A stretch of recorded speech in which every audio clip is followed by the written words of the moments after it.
نبی کریم صلی اللہ علیہ وسلم کا فرمان ہے کہ جو یہ 3 مرتبہ کلمات پڑھے وہ اپنے گناہوں سے ایسے پاک ہوگا جیسے آج ہی ماں کے پیٹ سے پیدا ہوا ہو۔ اللہ تعالیٰ اس کے تمام گناہ معاف فرمائے گا اور وہ میرے ساتھ جنت میں ایسے ہوگا جیسے یہ 2 انگلیاں اور آپ۔ صلی اللہ علیہ وسلم نے شہادت اور درمیانی انگلی کو ملا کر دکھایا۔ وہ کلمات یہ ہیں: بسم اللہ الرحمن الرحیم۔ ناظرین، حدیث بخاری شریف کی ایک روایت میں ہے کہ ایک مرتبہ سرور کائنات حضرت محمد مصطفیٰ صلی اللہ علیہ وسلم اپنے دونوں مبارک ہاتھوں کو دعا کے لیے بلند فرماتے، آنکھوں سے اشک رواں ہوتے، چہرہ نور سے دمک رہا اور دل امت کی محبت میں بے قرار۔ زبان مبارک سے بس ایک ہی پکار بلند ہوتی: اے میرے رب، میری امت بخش دے۔ یا رب، میری امت گناہوں کا بوجھ نہیں اٹھا سکے گی، میری امت کو بخش دے۔ یہ الفاظ ادا ہوتے ہی تو دل کی گہرائیوں سے رونے کی صدا نکلتی، آنکھوں سے بہنے والے آنسو زمین پر گرتے اور زمین کے ذرے ذرے کو رحمت سے تر کر دیتے۔ عرش عظیم لرز اٹھا، فرشتے خاموشی سے یہ منظر دیکھتے اور رب کائنات جو اپنے محبوب کو سب سے بڑھ کر جانتا ہے، حضرت جبرائیل علیہ السلام کو حکم دیتا ہے کہ جاؤ میرے محبوب کے پاس اور پوچھو کہ وہ کیوں رو رہے ہیں۔ حالانکہ تمہارا رب تو سب کچھ جانتا ہے، لیکن پھر بھی محبت کا تقاضا یہ ہے کہ تم جا کر ان سے سوال کرو۔ حضرت جبرائیل امین علیہ السلام نور کے پر کھول کر زمین کی طرف اترتے ہیں اور بارگاہ مصطفیٰ کریم صلی اللہ علیہ وسلم میں پہنچ کر عرض کرتے ہیں: یا رسول اللہ صلی اللہ علیہ وسلم، اللہ تعالیٰ جو سب کچھ جاننے والا ہے جانتا ہے کہ آپ کیوں رو رہے ہیں، مگر وہ چاہتا ہے کہ آپ صلی اللہ علیہ وسلم خود بتائیں۔ آپ کا رونا امت کے لیے ہے، آپ کی فریاد امت کے لیے ہے، آپ کا درد امت کے لیے ہے۔ آپ صلی اللہ علیہ وسلم نے ارشاد فرمایا کہ اے جبرائیل، میری امت، میرے گناہگار امتی جن کی نافرمانیوں کے باوجود میرے دل میں ان کی محبت معزن ہے، میں ان کے لیے رو رہا ہوں۔ مجھے ڈر ہے کہ وہ جہنم میں نہ چلے جائیں، میں ان کی بخشش چاہتا ہوں، ان کی نجات چاہتا ہوں۔ حضرت جبرائیل علیہ السلام واپس لوٹتے ہیں، بارگاہ الہی میں عرض کرتے ہیں کہ اے رب العالمین، تیرے محبوب اپنی امت کے لیے رو رہے ہیں، اپنے گناہ گار امتیوں کے لیے گڑ گڑا رہے ہیں۔ رب تعالیٰ کی رحمت جوش میں آتی ہے اور فرمایا: جبرائیل واپس جاؤ اور میرے محبوب سے کہو ہم تمہیں تمہاری امت کے بارے میں راضی کر دیں گے اور تمہیں مایوس نہیں کریں گے۔ وہ امت جس سے تمہیں اتنی محبت ہے، ہم اس امت کے لیے بھی تمہاری محبت کی قدر کریں گے۔ حضرت جبرائیل علیہ السلام جب واپس آتے ہیں تو عرض کرتے ہیں: یا رسول اللہ صلی اللہ علیہ وآلہ وسلم، اللہ تعالیٰ فرماتا ہے کہ وہ آپ کو راضی کرے گا، وہ آپ کو آپ کی امت کے بارے میں ہرگز مایوس نہیں کرے گا۔ اس پر آپ صلی اللہ علیہ وسلم نے شکر کا سجدہ ادا فرمایا، لیکن پھر سوال کیا: اے جبرائیل، مجھے بتاؤ تم نے دیگر انبیاء کی امتوں کا کیا حال دیکھا ہے؟ حضرت جبرائیل علیہ السلام عرض کرتے ہیں: یا رسول اللہ صلی اللہ علیہ وسلم، میں نے فلاں نبی کی امت کو جہنم میں دیکھا ہے اور فلاں نبی کی امت کو عذاب میں دیکھا ہے۔ وہ ایک ایک نبی کا ذکر کرتے چلے جاتے ہیں اور ہر امت کی کوتاہیوں اور ان پر عذاب کے مناظر بیان کرتے ہیں، لیکن جب حضرت عیسیٰ علیہ السلام کی امت کا تذکرہ مکمل ہوتا ہے تو حضرت جبرائیل علیہ السلام خاموش ہو جاتے ہیں اور ان کی زبان رک جاتی ہے۔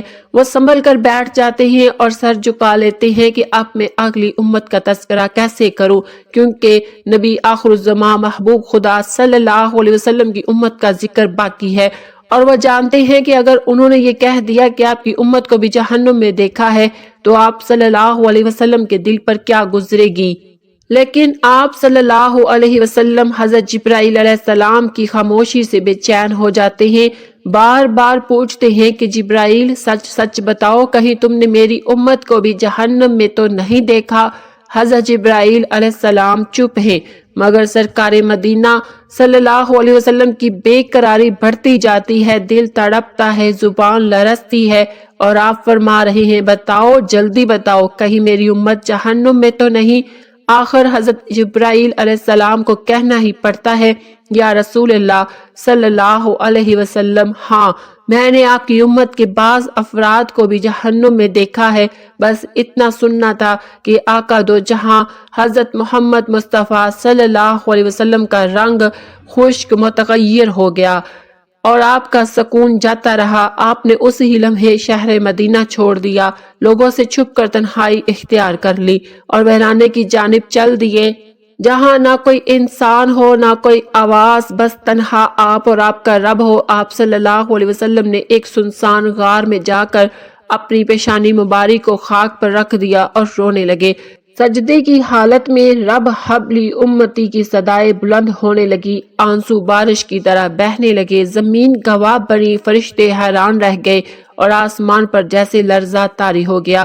ادھر مدینہ میں ایک ہنگامہ برپا ہو چکا تھا، صحابہ کرام حضور نبی کریم صلی اللہ علیہ وسلم کو تلاش کرنے لگے، مسجد نبوی، حجرہ عائشہ، ہر گلی، ہر کوچہ، ہر کونا چھان مارا، لیکن آقا دو جہاں صلی اللہ علیہ وسلم کا کوئی پتہ نہ چلا۔ شہر مدینہ میں کہرام مچ گیا، ہر چہرہ غم زدہ، ہر آنکھ اشکوار، گھروں کے چولہے ویران بجھ گئے، بازار ویران ہو گئے، اہل مدینہ کی نیندیں حرام ہو گئی، بچے بھلکنے لگے، بزرگ سسکنے لگے اور صحابہ کرام سرگردہ ہو گئے۔ لیکن 3 دن اور 3 راتیں یوں ہی بیت گئی کہ اچانک ایک چرواہے سے ملاقات ہوئی۔ اس چراوے نے کہا، نہیں، میں نے کسی کو نہیں دیکھا، لیکن 3 دن سے ایک پہاڑ کی غار سے کسی کے رونے کی آواز آ رہی ہے، ایسی رونے کی آواز ہے جو دل چیر دیتی ہے۔ میری بکریاں اس درد سے اتنی متاثر ہوئی کہ چراہٹ چھوڑ دی ہے۔ اتنا سننا تھا کہ صحابہ کرام دوڑ پڑے، اس غار تک پہنچے اور کیا دیکھتے ہیں کہ آقا دو جہاں صلی اللہ علیہ وسلم خاک پر پیشانی مبارک رکھے ہوئے سجدے میں ڈوبے ہوئے رب حبلی امتی کی صدائیں لگا رہے ہیں۔ صحابہ کرام قدموں سے لپٹ گئے، دامن سے چمٹ گئے، عرض کیا، یا رسول اللہ صلی اللہ علیہ وسلم، مدینہ ویران ہو چکا ہے، لوگ بے قرار ہیں، اہل بیت اشک بار ہیں، لیکن حضور پاک صلی اللہ علیہ وسلم سجدے سے سر مبارک نہیں اٹھاتے ہیں۔ آخر صحابہ کرام حضرت فاطمہ الزہرا رضی اللہ تعالیٰ عنہا کی خدمت میں حاضر ہوتے ہیں اور التماس کرتے ہیں، ایک خاتون جنت، آپ ہی ہماری امید ہے، آپ ہی سرکار مدینہ کو منا سکتی ہیں۔ حضرت فاطمہ رضی اللہ تعالیٰ عنہ فوراً وہاں روانہ ہوئی، چادر اوڑھ کر پہاڑ کی جانب بڑھتی ہیں، وہاں پہاڑ کی گھو میں پہنچ کر عرض کرتی ہیں، بابا جان، مدینہ بے قرار ہے، حسنین کرمین آپ کی جدائی میں تڑپ رہے ہیں، ہر دل غم زدہ ہے، ہر زبان پر آپ کا نام ہے، مگر حضور پاک سجدے سے سر مبارک نہیں اٹھاتے ہیں۔ تب حضرت فاطمہ رضی اللہ تعالیٰ عنہ سجدے میں جا کر آپ کے تلوے سے اپنی پیشانی ملا کر عرض کرتی ہے، بابا جان، اگر آپ نے سر مبارک نہ اٹھایا تو فاطمہ قیامت تک سجدے سے سر نہ اٹھائے گی۔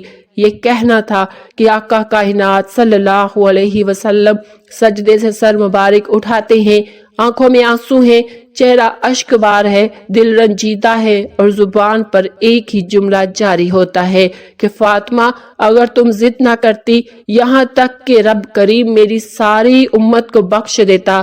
کریم صلی اللہ علیہ وسلم کے بہت سے فرامین ہیں جو جنت میں داخل ہونے کے سبب بنتے ہیں۔ نبی کریم صلی اللہ علیہ وسلم نے فرمایا، جو شخص اللہ اور آخرت کے دن پر ایمان رکھے اور نیک اعمال کرے وہ جنت میں داخل ہوگا۔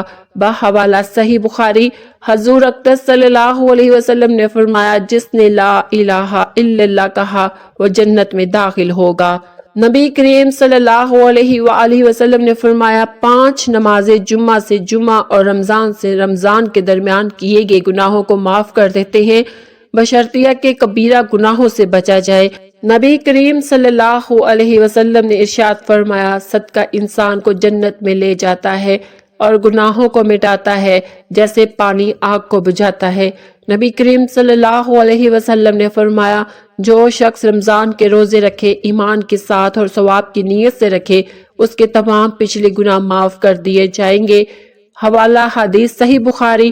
حضور نبی کریم صلی اللہ علیہ وسلم نے فرمایا، قرآن پڑھو کیونکہ قرآن قیامت کے دن اپنے پڑھنے والوں کے لیے شفاعت کرے گا۔ نبی کریم مصطفیٰ صلی اللہ علیہ وسلم نے فرمایا، سب سے زیادہ کامل ایمان والا وہ ہے جس کے اخلاق سب سے اچھے ہوں۔ نبی کریم صلی اللہ علیہ وسلم نے فرمایا، جو شخص سچی توبہ کرے گا اللہ اس کے تمام گناہ معاف کر دے گا اور وہ جنت میں داخل ہوگا۔ نبی کریم صلی اللہ علیہ وسلم نے ارشاد فرمایا، جو شخص کسی مسلمان کی پریشانی دور کرے گا اللہ تعالیٰ اس کی قیامت کی پریشانیوں کو دور کرے گا اور اسے جنت میں داخل کرے گا۔ نبی پاک صلی اللہ علیہ وسلم نے فرمایا، جو شخص ذلیل و خوار ہو، جس نے اپنے والدین میں سے ایک یا دونوں کو بڑھاپے کی حالت میں پایا اور ان کی خدمت کر کے جنت میں داخل نہ ہو سکا۔ نبی کریم صلی اللہ علیہ وسلم نے فرمایا کہ جو شخص لوگوں کو معاف کرتا ہے اللہ تعالیٰ اس کو جنت میں داخل کرے گا۔ بحوالہ حدیث صحیح مسلم۔ نبی کریم صلی اللہ علیہ وسلم نے فرمایا، جس نے حج کیا اور اس نے کوئی گناہ نہ کیا وہ ایسے پاک ہو کر لوٹے گا جیسے آج ہی ماں کے پیٹ سے پیدا ہوا ہو۔ نبی کریم صلی اللہ علیہ وآلہ وسلم نے فرمایا، جو شخص 3 مرتبہ سچے دل سے یہ دعا کرتا ہے، اللہم انی اسألک الجنت واعوذ بک من النار، ترجمہ، اے اللہ میں تجھ سے جنت کا سوال کرتا ہوں اور آگ سے پناہ مانگتا ہوں۔ بحوالہ ابو داؤد۔ نبی پاک صلی اللہ علیہ وسلم نے فرمایا، میں اور یتیم کی کفالت کرنے والا جنت میں ایسے ہوں گے جیسے یہ 2 انگلیاں، اور آپ صلی اللہ علیہ وسلم نے شہادت اور درمیانی انگلی کو ملا کر دکھایا۔ بخاری شریف کی حدیث۔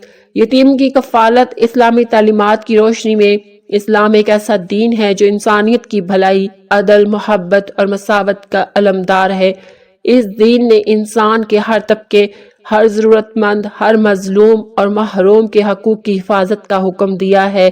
انہی میں ایک طبقہ یتیموں کا ہے، وہ بچے جن کے والد کا سایہ ان کے سر سے اٹھ چکا ہے۔ اسلام نے ان کی کفالت، تربیت، محبت اور مالی و روحانی نگہداشت کو ایک عبادت قرار دیا ہے۔ اللہ تعالیٰ نے قرآن مجید میں متعدد مقامات پر یتیموں کے ساتھ حسن سلوک کی تاکید کی ہے۔ نبی کریم صلی اللہ علیہ وسلم نے اپنی احادیث میں یتیموں کی پرورش کو جنت کی ضمانت قرار دیا ہے۔ یہ ایک ایسا عمل ہے جس سے نہ صرف دنیا میں انسان کا مقام بلند ہوتا ہے بلکہ آخرت میں بھی اسے رسول اکرم صلی اللہ علیہ وسلم کی قربت حاصل ہوتی ہے۔ لفظ یتیم عربی کے لفظ یتم سے ماخوذ ہے جس کے معنی ہے اکیلا ہو جانا۔ شرعی لحاظ سے یتیم اس بچے کو کہا جاتا ہے جس کا باپ فوت ہو جائے اور وہ اپنی بلوغت کو نہ جا پہنچا۔ جب وہ بالغ ہو جائے تو وہ شرعی طور پر یتیم نہیں رہتا، لیکن اگر وہ محتاج ہے تو پھر وہ مسکین کے درجے میں آ جاتا ہے۔ اسلام نے صرف یتیم کا ترس کھانے کا حکم نہیں دیا بلکہ اس کی کفالت، تعلیم و تربیت اور محبت بھرا سلوک اختیار کرنے کا حکم دیا ہے۔ قرآن مجید میں یتیموں کے بارے میں ارشادات۔ قرآن کریم میں تقریباً 23 مقامات پر یتیموں کا ذکر آیا ہے۔ ان میں کہیں ان کے مال کی حفاظت، کہیں ان کے ساتھ حسن سلوک اور کہیں ان کے حقوق کی ادائیگی کا حکم دیا گیا ہے۔ فَأَمَّا الْيَتِيمَ فَلَا تَقْهَرْ، بس یتیم پر سختی نہ کرنا۔ یہ آیت نبی کریم صلی اللہ علیہ وسلم کو خطاب کر کے اتاری گئی، لیکن دراصل پوری امت کے لیے نصیحت ہے کہ یتیم کو دبایا نہ جائے، اس پر ظلم نہ کیا جائے اور اسے حقیر نہ سمجھا جائے، اور وہ تم سے یتیموں کے بارے میں پوچھتے ہیں، کہہ دو ان کے لیے بھلائی کرنا بہتر ہے۔ اس آیت سے معلوم ہوا کہ یتیموں کے معاملات میں صرف عدل نہیں بلکہ احسان کا پہلو غالب ہونا چاہیے۔ جو لوگ ظلم سے یتیموں کا مال کھاتے ہیں وہ اپنے پیٹ میں آگ بھرتے ہیں۔ یہ سخت وعید بتاتی ہے کہ یتیم کا مال کھانا صرف گناہ نہیں بلکہ جہنم کی آگ کھانے کے مترادف ہے۔ اس سے بڑھ کر کوئی خوفناک تنبیہ نہیں ہو سکتی۔ احادیث مبارکہ میں یتیم کی کفالت۔ رسول اللہ صلی اللہ علیہ وسلم نے فرمایا، میں اور یتیم کی کفالت کرنے والا جنت میں اس طرح ہوں گے۔ آپ صلی اللہ علیہ وسلم نے 2 انگلیاں ملا کر فرمایا۔ بخاری شریف حدیث۔ یہ حدیث کفالت یتیم کی عظمت کو ظاہر کرتی ہے۔ نبی کریم صلی اللہ علیہ وسلم کے ساتھ جنت میں قربت کا یہ درجہ شاید کسی اور نیکی سے حاصل نہ ہو۔ آپ صلی اللہ علیہ وسلم نے فرمایا، جس نے یتیم کے سر پر محبت سے ہاتھ پھیرا تو ہر بال کے بدلے اللہ اسے نیکی عطا فرمائے گا۔ یہ صرف مالی مدد نہیں بلکہ محبت اور شفقت کی تعلیم ہے۔ ایک اور حدیث میں فرمایا، بہترین گھر وہ ہے جس میں یتیم کی عزت کی جائے۔ اسلامی معاشرہ اسی وقت مثالی بن سکتا ہے جب یتیم بچے اپنے آپ کو محروم نہ سمجھیں بلکہ محبت عزت کے ماحول میں پرورش پائے۔ حضرت محمد صلی اللہ علیہ وسلم کی عملی مثال خود رسول اکرم صلی اللہ علیہ وسلم بچپن ہی میں یتیم ہوئے۔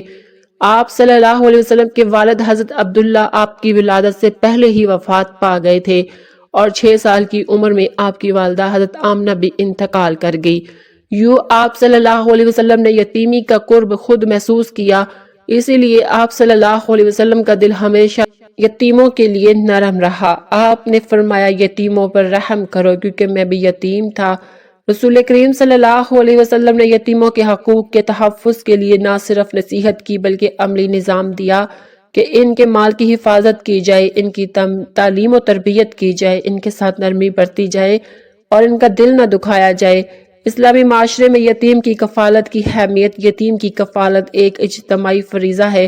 یہ صرف فرد کا نہیں بلکہ پورے معاشرے کا کام ہے کہ وہ یتیموں کے حقوق کی حفاظت کرے۔ اسلامی ریاست کو بھی چاہیے کہ وہ ایسے ادارے قائم کرے جہاں یتیموں کی پرورش، تعلیم اور روزگار کے مواقع فراہم ہو۔ اللہ تعالی ہم تمام مسلمان بہن بھائیوں کو ان تمام احادیث مبارکہ پر عمل کرنے والا بنائے، آمین یا رب العالمین۔